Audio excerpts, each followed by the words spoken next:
दोस्तों ये कहानी है कि ऐसे लड़के की जिसे अपनी उम्र से ज्यादा अपने से बड़ी उम्र की लड़कियों में ज्यादा इंटरेस्ट होता है और इसीलिए उसका अपने घर की नौकरानी के साथ अफेयर हो जाता है। इसके बाद ये दोनों क्या क्या करते हैं ये सब आपको स्टोरी में आगे पता चलेगा। तब तक के लिए अगर आपने हमारे चैनल को सब्सक्राइब नहीं किया है तो प्लीज हमारे चैनल को सब्सक्राइब करके नोटिफिकेशन बेल को भी ऑन जरूर कर लेना। So let's begin. मूवी की शुरुआत में हम दो फ्रेंड फिली और सरमन को देखते हैं। फिली की उम्र अभी केवल 15 साल है और वो इस उम्र में वो सब करना चाहता है जो कि एक हस्बैंड और वाइफ के बीच होता है। और आज ये दोनों एक नाइट पार्टी में होते हैं और छुपकर कुछ लवर्स को रोमांस करते हुए देख रहे होते हैं। पार्टी में एक लवर अपनी गर्लफ्रेंड को लेकर पानी में गिर जाता है, जिसके बाद उसकी गर्लफ्रेंड कपड़े चेंज करने के लिए एक रूम में जाती है। तभी फिल और सरमन छुपकर उसे देखने लगते हैं। इसी दौरान एक लेडी जो कि फिली की स्कूल टीचर है उन दोनों को ऐसा करते हुए देख लेती है और वो फिली को समझाती है कि अभी उसे केवल अपनी उम्र की लड़कियों के साथ दोस्ती करनी चाहिए। फिर हमें पता चलता है कि फिली का डैड एक बहुत बड़ा बिजनेसमैन है और आज उन्होंने एक नई नौकरानी को अपने घर काम पर रखा है जिसका नाम मेलो है। उसके डैड का एक ड्राइवर भी होता है जिसका नाम लेस्टर है और आज फिली का डैड किसी काम के लिए कुछ दिनों के लिए बाहर जा रहा है और वो अपने ड्राइवर लेस्टर से फिली की देखभाल करने के लिए कहता है और फिली को बाय कहकर वह कुछ दिनों के लिए बाहर चला जाता है। इसके बाद फिली वापस घर आता है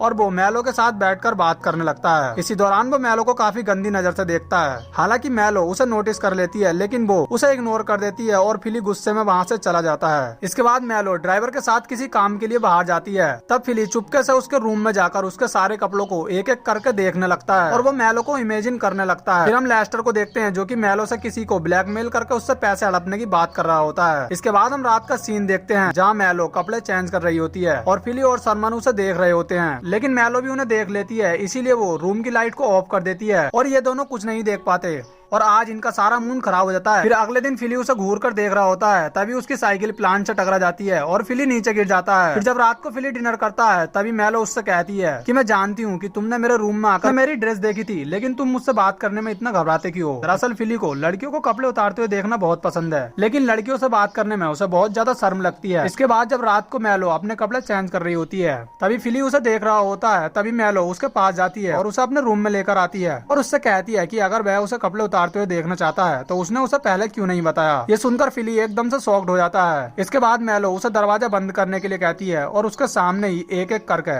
अपने सारे कपड़े उतार देती है और उससे कहती है कि क्या तुम मेरे शरीर को टच करना चाहोगे। ये सुनकर फिली बहुत ज्यादा हैरान हो जाता है और शर्मा कर वहाँ से चला जाता है। इसके बाद फिली अपने दोस्त सरमन को इस सब के बारे में बताता है। तब ये सुनकर सरमन को भी बहुत ज्यादा मजा आता है। इसके बाद फिली जब अपने घर जाता है मेलो बाथ टब में नहा रही होती है तो फिली से भी अपने साथ नहाने के लिए कहती है। हालांकि पहले तो फिली उसे मना करता है, लेकिन मेलो के रिक्वेस्ट करने पर वो उसके साथ नहाने लगता है। इसी दौरान मेलो उसके प्राइवेट पार्ट को टच करने लगती है। तभी फिली बाथ टब से बाहर आ जाता है। तब मेलो उससे कहती है कि क्या हुआ। तब फिली शर्म की वजह से उसे कुछ नहीं बताता और वह वहाँ से जाने लगता है। तभी मेलो उसे रोक लेती है और उसे किस करने लगती है। इसके बाद वो उसे अपने साथ इंटीमेट होने के लिए कहती है, लेकिन फिल अपने रूम में भाग जाता है। फिर अगले दिन वह सरमन को रात के बारे में सब कुछ बताता है। तब सरमन उससे कहता है कि मुझे तो लगता है कि मेलो एक बेस्या है। तब फिर उससे कहता है कि ऐसा कुछ भी नहीं है, वो मुझसे प्यार करती है और इसीलिए वो मेरे साथ ऐसा करना चाहती है। इसके बाद फिल मेलो के साथ थिएटर में एक मूवी देखने के लिए जाता है और आते हुए ये दोनों एक दूसरे को किस करने लगते हैं और लेस्टर भी ये सब देख रहा होता है, लेकिन वो इन्हें इग्नोर कर देता है। फिर घर जाने के बाद फिली को उसके डैड का कॉल आता है। वो उससे उसके हाल चाल पूछते हैं और कुछ दिनों में वह घर वापस आने वाले हैं। इसके बाद मेलो फिल को अपने साथ इंटीमेट होने के लिए कहती है, लेकिन फिल उससे कहता है कि वो उससे शादी करना चाहता है, इसके बाद ही वह उसके साथ ये सब करेगा। तब मेलो उसे समझाती है कि उसकी और फिली की उम्र के बीच बहुत बड़ा फर्क है, इसीलिए इन दोनों की शादी नहीं हो सकती। तब ये सुनकर फिल को गुस्सा आता है और वो कहता है तुम मेरे साथ वो सब करने के लिए तैयार हो जो कि एक हस्बैंड और वाइफ के बीच होता है, लेकिन तुम मुझसे शादी करने के लिए तैयार नहीं हो। और ये कहकर फिली गुस्से में वहाँ से चला जाता है। फिर अगले दिन उसका फ्रेंड उसे समझाता है कि तुम्हें ऐसा मौका नहीं छोड़ना चाहिए था, क्योंकि ऐसे मौके जिंदगी में कभी कभी आते हैं। अब फिल को भी अपने फ्रेंड की बात समझ आ चुकी थी, इसीलिए वो मेलो के पास जाता है और उस रात के लिए उससे सॉरी भी कहता है। इसके बाद वो उसे डेट के लिए इन्वाइट करता है। मेलो भी डेट के लिए राजी हो जाती है। इसके बाद रात को ये दोनों डेट के लिए निकल जाते हैं और एक दूसरे के साथ किस करने लगते हैं। इसके बाद ये सब एक रेस्टोरेंट में खाना खाते हैं और घर वापस आ जाते हैं। आज रात फिल मेलो के साथ इंटीमेट होने के लिए तैयार हो जाता है। इसके बाद ये दोनों एक दूसरे के साथ इंटीमेट होते हैं। इसी दौरान मेलो बेहोश हो जाती है। ये देखकर फिल बहुत ज्यादा घबरा जाता है और लेस्टर को बुलाने के लिए जाता है। जब लेस्टर मेलो की बॉडी को चेक करता है तो वो फिल को बताता है कि मेलो मर चुकी है और तुमने ही उसका रेप करके उसे मार दिया है। इसीलिए लेस्टर फिल को पकड़वाने के लिए पुलिस को कॉल करने लगता है, लेकिन फिल उसे रोक लेता है और उससे कहता है कि वह पुलिस को इसके बारे में कुछ न बताए, इसके बदले में वो कुछ भी करने के लिए तैयार है। तब लेस्टर भी उसकी बात मान लेता है। इसके बाद ये दोनों मैलो की डेड बॉडी को घर के बाहर ले जाते हैं और गड्ढा खोदकर गार्डन में दफना देते हैं। फिल उसकी कब्र पर फूल का पौधा लगा देता है और उसकी आत्मा को शांति मिले इसीलिए इस बार से दुआ करता है। लेकिन जब सुबह को फिल गार्डन में आता है तो वो देखता है कि मैलो की डेड बॉडी वहाँ से गायब है। ये देख फिल बहुत ज्यादा घबरा जाता है और लेस्टर को उसके बारे में बताता है। इसी दौरान उसे एक लेटर मिलता है जिस पर किसी ने लिखा होता है कि उसने मैलो की डेड बॉडी को दफनाते हुए उन्हें देख लिया था और उसकी डेड बॉडी को भी उसी ने निकाला है, और अगर तुम दोनों पुलिस से बचना चाहते हो तो तुम्हें मुझे $10,000 देने होंगे, वरना मैं पुलिस को सब कुछ बता दूंगा। अब घबराया हुआ फिल उस आदमी को $10,000 देने के लिए राजी हो जाता है और अपने डैड की तिजोरी से $10,000 निकाल ब्लैकमेलर की बताई हुई जगह पर रख देता है। इसके बाद लेस्टर अपने घर जाता है जहाँ हम देखते हैं कि मैलो भी अभी जिंदा होती है और इन दोनों ने ही फिल को ब्लैकमेल करके उससे $10,000 हड़पे हैं। लेकिन मैलो फिल को हर्ट नहीं करना चाहती थी। यहाँ मैलो लेस्टर से कहती है कि वह छुपते छुपते परेशान हो गई है और इसीलिए वो अब बाहर जाना चाहती है, लेकिन लेस्टर उसे मना करता है क्योंकि ऐसा करने से उसका सारा प्लान चौपट हो जाएगा। इसीलिए वो मैलो को धमकी देता है कि अगर उसने इस काम में उसका साथ नहीं दिया तो वो पुलिस को बता देगा कि मैलो एक इमिग्रेंट है, यानी कि मैलो एक विदेशी है और वह अवैध रूप से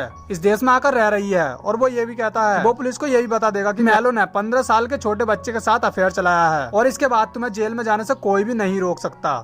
लेकिन मैलो इस सब की बिल्कुल भी परवाह नहीं करती और वो फिल के पास जाती है। हालांकि पहले तो फिल उससे डरकर भागने लगता है, लेकिन जब वो उसे बताती है कि वो जिंदा है तब फिल उसके पास आता है। इसके बाद मैलो उसे सब कुछ बता देती है और उससे कहती है कि उसने लेस्टर के कहने पर यह सब किया था। तब फिल उससे कहता है कि 1-2 दिन में उसके डैड यहाँ वापस आने वाले हैं और उनके आने से पहले ही हमें किसी तरह लेस्टर से उन पैसों को वापस लेना होगा। लेकिन लेस्टर उन पैसों को कहीं छुपा कर रखा होता है, जिन्हें बाहर निकलवाने के लिए ये दोनों एक प्लान बनाते हैं और मैलो अपने टेनिस कोच जैक को पुलिस की एक्टिंग करने के लिए कहती है। जिसके बाद जैक एक पुलिस ऑफिसर बनकर लेस्टर के पास जाता है और उससे पूछताछ करता है। वो उससे कहता है कि हमें पता चला है कि यहाँ से मैलो नाम की एक लड़की गायब हो चुकी है और हमें शक है कि किसी ने उसका मर्डर किया है। इसके बाद जैक को वहाँ मैलो के कुछ कपड़े ही मिलते हैं। तब ये देखकर लेस्टर बहुत ज्यादा घबरा जाता है और वो जैक को बताता है कि मैलो जिंदा है, उसका मर्डर नहीं हुआ है और उसने उसे एक होटल में छुपा कर रखा है। तब ये सुनकर जैक उससे कहता है कि मैं तुम्हें 2 दिन का टाइम देता हूँ, अगर मैलो वाकई में जिंदा है तो तुम उसे हमारे पास लेकर आओ, वरना मैं तुम्हें अरेस्ट करके जेल में डाल दूंगा। लेकिन मैलो होटल से भाग चुकी होती है और इसीलिए लेस्टर शहर को छोड़कर वहाँ से भागने का प्लान बनाता है क्योंकि अब वो मैलो को नहीं ला सकता और वो सारे पैसे लेकर वहाँ से भागने लगता है। फिल और मैलो भी उसका पीछा करते हैं और लेस्टर एयरपोर्ट तक पहुँच जाता है। देश छोड़कर भागने ही वाला होता है तभी उसे वहाँ फिल के डैड मिलते हैं जो कि अपने घर वापस आ रहे होते हैं। तभी फिल और मैलो भी वहाँ पहुँच जाते हैं, इसीलिए लेस्टर विदेश नहीं जा पाता और फिल लेस्टर के हाथों से पैसों का बैग छीन लेता है और ये दोनों ही फिल के डैड को इस सब के बारे में कुछ नहीं बताते और अब लेस्टर विदेश भी नहीं जा पाता। इस तरह लेस्टर की भी जॉब बच जाती है। इसके बाद फिल अपने डैड के पैसे वापस रख देता है। फिल से कहती है कि वह यहाँ से काम छोड़कर जा रही है क्योंकि अगर तुम्हारे डैड को हम दोनों के अफेयर के बारे में पता चल गया तो वो वैसे ही मुझे नौकरी से निकाल देंगे, इसीलिए मैं नहीं चाहती कि मेरी वजह से तुम्हें भी कोई परेशानी हो, इसीलिए मैं ये काम छोड़कर जा रही हूँ। हालांकि फिल उसे रोकने की कोशिश भी करता है, लेकिन मैलो उससे कहती है कि उसे यहाँ से जाना ही होगा। इसके बाद ये दोनों लास्ट बार इंटीमेट होते हैं और मैलो फिल को गुड बाय कहकर वहाँ से चली जाती है। इसके बाद फिल भी अपनी स्टडी कंटिन्यू करता है। अब फिल लड़कियों से बात करने में बिल्कुल भी नहीं शर्माता और अब उसमें काफी ज्यादा कॉन्फिडेंस भी आ गया है और वो कॉन्फिडेंस के साथ अपनी टीचर से बात करता है और उसे डेट के लिए इनवाइट करता है और उसकी टीचर भी उसके लिए हाँ कर देती है और अब फिल काफी ज्यादा खुश रहता है और इसी के साथ ये मूवी यहीं पर एंड हो जाती है। दोस्तों इस मूवी का नाम है प्राइवेट लेसन, जो कि 1981 में आई थी। अगर आपको इस मूवी की एक्सप्लेनेशन पसंद आई हो तो इस वीडियो को एक लाइक जरूर कर देना और साथ ही हमारे चैनल को सब्सक्राइब करके नोटिफिकेशन बेल को ऑन जरूर कर लेना। So thanks for watching guys.